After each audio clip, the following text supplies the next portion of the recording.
कक्षा 7 पाठ 10 यमराज का निमंत्रण।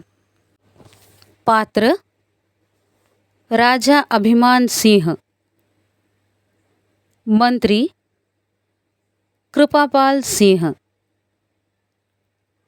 रानी महामाया, गुणगानी भाट, यमदूत। पहला दृश्य, राजमहल का एक कक्ष। अभिमान सिंह मंत्री से, क्यों मंत्री जी? प्रजा की मेरे विषय में क्या राय है? कृपापाल सिंह, महाराज, सारी प्रजा आपसे बहुत प्रसन्न है। सब हर समय आपकी प्रशंसा करते हैं। आपकी दया और न्याय के किस्से घर घर में प्रसिद्ध हैं। आप जैसा राजा पाकर सब स्वयं को धन्य समझते हैं। अभिमान सिंह, रानी, आप मेरे बारे में क्या सोचती हैं? सच सच बताइए। महामाया, महाराज, आप जैसा कोई दूसरा राजा इस धरती पर नहीं है।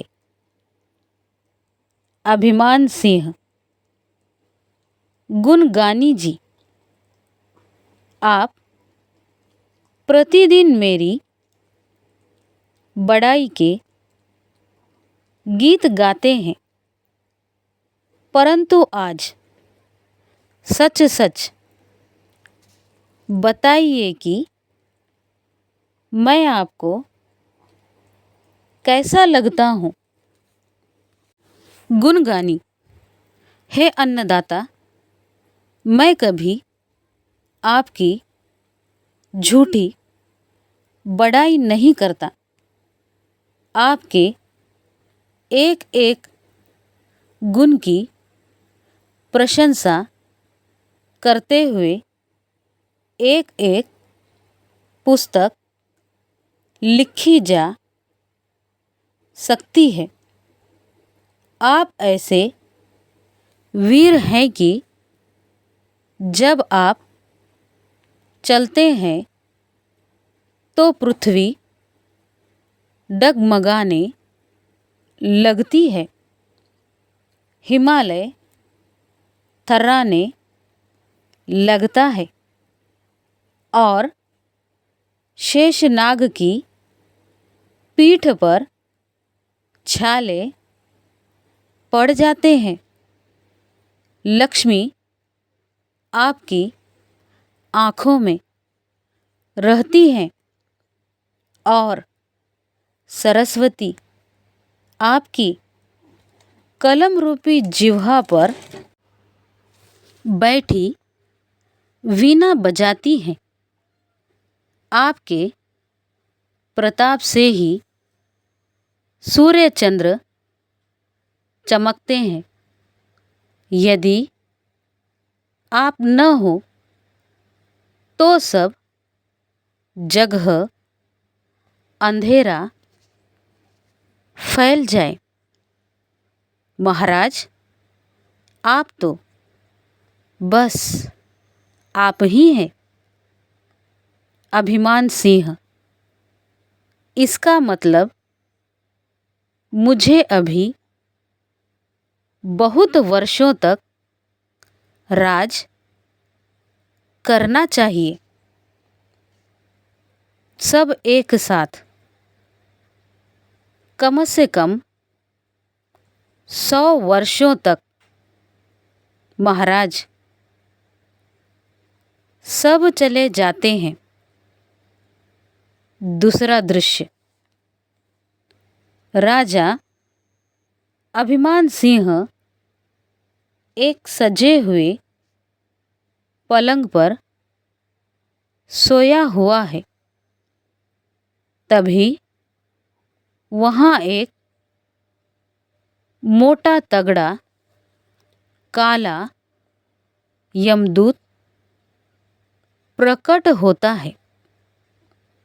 राजा अचानक उठ बैठता है। अभिमान सिंह, तुम कौन हो? मेरे महल में इस तरह कैसे घुस आए? यमदूत, मैं यमदूत हूँ। मुझे यमराज ने भेजा है। मैं तुम्हें नरक में ले जाने के लिए आया हूँ। अभिमान सिंह गुस्से से, यमदूत, क्या यमराज को नहीं मालूम कि मैं पृथ्वी का पालक हूँ? मेरे चलने से पृथ्वी डोलती है। मेरी कृपा से ही लोग माला माल होते हैं। यदि मैं नहीं रहूँगा तो यहाँ का काम कैसे चलेगा? सबकी देखभाल कौन करेगा? अपना भला चाहते हो तो यहाँ से इसी समय चले जाओ, नहीं तो मेरे पहरेदार हथकड़ी में जकड़कर तुम्हें काल कोठरी में डाल देंगे। यमदूत हंसते हुए, मैं तुम्हारी इन धमकियों से डरने वाला नहीं। मैं यमदूत हूँ। मैं तुम्हें अपने साथ लेकर ही जाऊंगा। अब तुम्हें जो कहना हो यमराज से ही कहना। अभिमान सिंह गुस्से से चिल्लाते हुए, अरे द्वारपाल, जयपाल, हरपाल, कोई है? यह दुष्ट मेरे प्राण लिए जा रहा है। यह मेरी आज्ञा टाल रहा है। अरे दौड़ो, तलवार लेकर दौड़ो, रोको इसे। यमदूत, अरे चुप रहो। अब तुम्हारी आवाज़ कोई नहीं सुन सकता। तुम्हारा चिल्लाना बेकार है। संसार को तुम्हारी ज़रूरत नहीं। तुम संसार के लिए मर चुके हो। अभिमान सिंह, नहीं यमदूत, यह बात नहीं है। मेरी प्रजा मुझे बहुत प्यार करती है।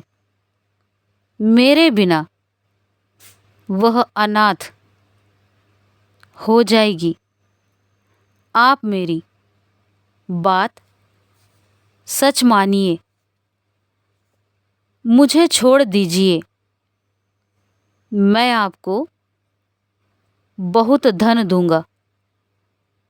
यमदूत हंसते हुए, अच्छा, तो तुम मुझे रिश्वत देना चाहते हो? जोर से, अब चलो जल्दी। अभिमान सिंह दूतराज, मैं आपके साथ चलने को तैयार हूँ, पर सच मानिए, मेरे न रहने से राज्य का सारा कामकाज बिगड़ जाएगा। सब लोग समुद्र में कूदकर प्राण दे देंगे। प्रजा अनाथ हो जाएगी। यमदूत, यह तुम सोचते हो। अपने मुंह मियाँ मिट्ठू बनने से कुछ नहीं होता। अगर तुम्हारे मरने से 3 आदमी भी दुखी होते तो मैं तुम्हारी प्रार्थना मानकर तुम्हें कुछ दिन और धरती पर रहने देता। अभिमान सिंह, विश्वास कीजिए, लोग मेरे बिना दुखी होंगे। चाहे तो परीक्षा लेकर देख लीजिए। यमदूत, अच्छा बताओ, मैं किन 3 लोगों से पूछूं कि उन्हें तुम्हारी ज़रूरत है या नहीं? अभिमान सिंह, कुछ देर सोचने के बाद आप रानी, मंत्री और गुणगानी भाट से पूछकर देख लें। आपको सब पता चल जाएगा। यमदूत, ठीक है, तुम सांस रोक कर पड़े रहो। मैं तुम्हारे ऊपर चादर डाल देता हूँ। फिर मैं धर्मराज का रूप धारण करके पता करता हूँ, ताकि वे सब सच सच बोलें। बोलो, स्वीकार है तुम्हें? अभिमान सिंह, हाँ हाँ, स्वीकार है।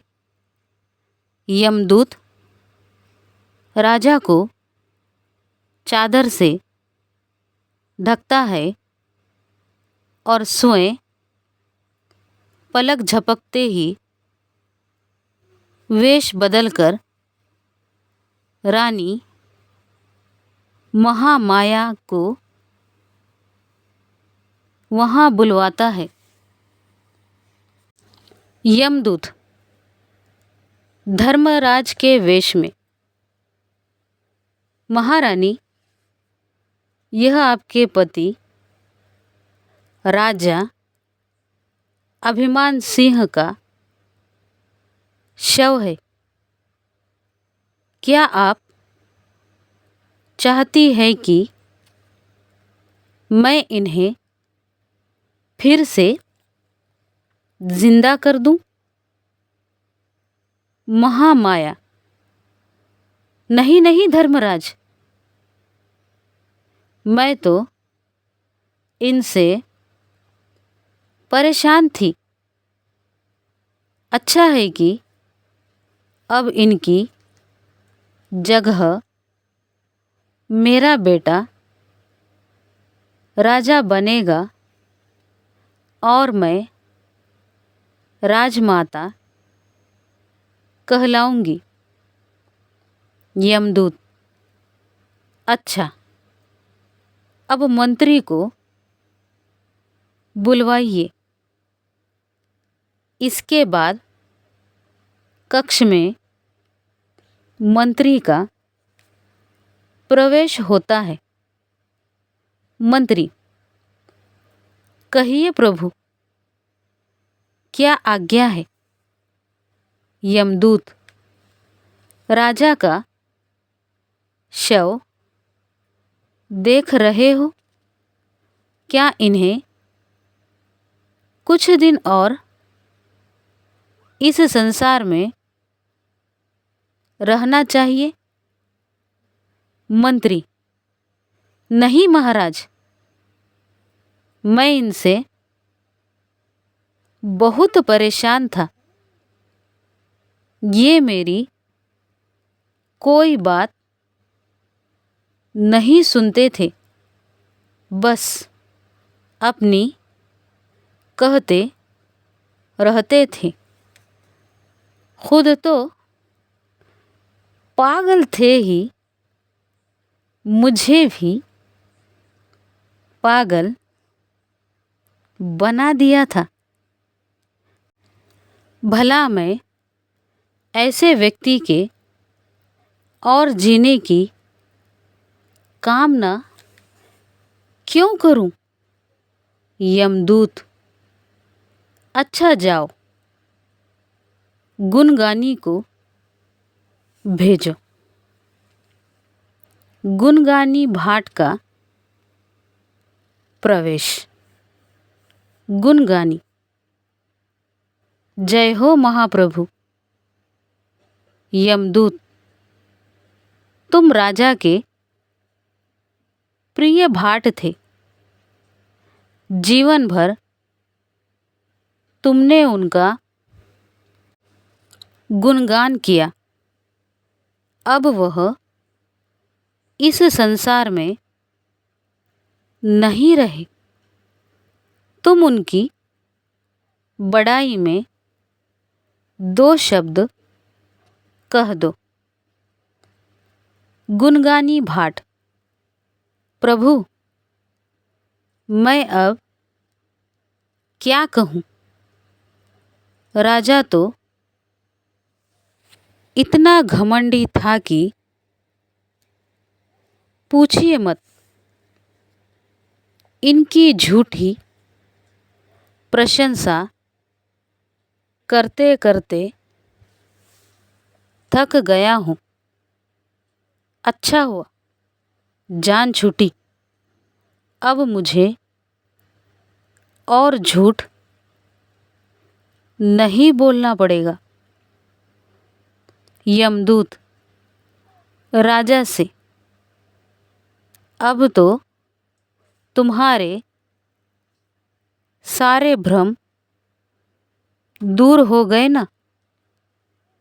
चलो अब सीधे नरक में।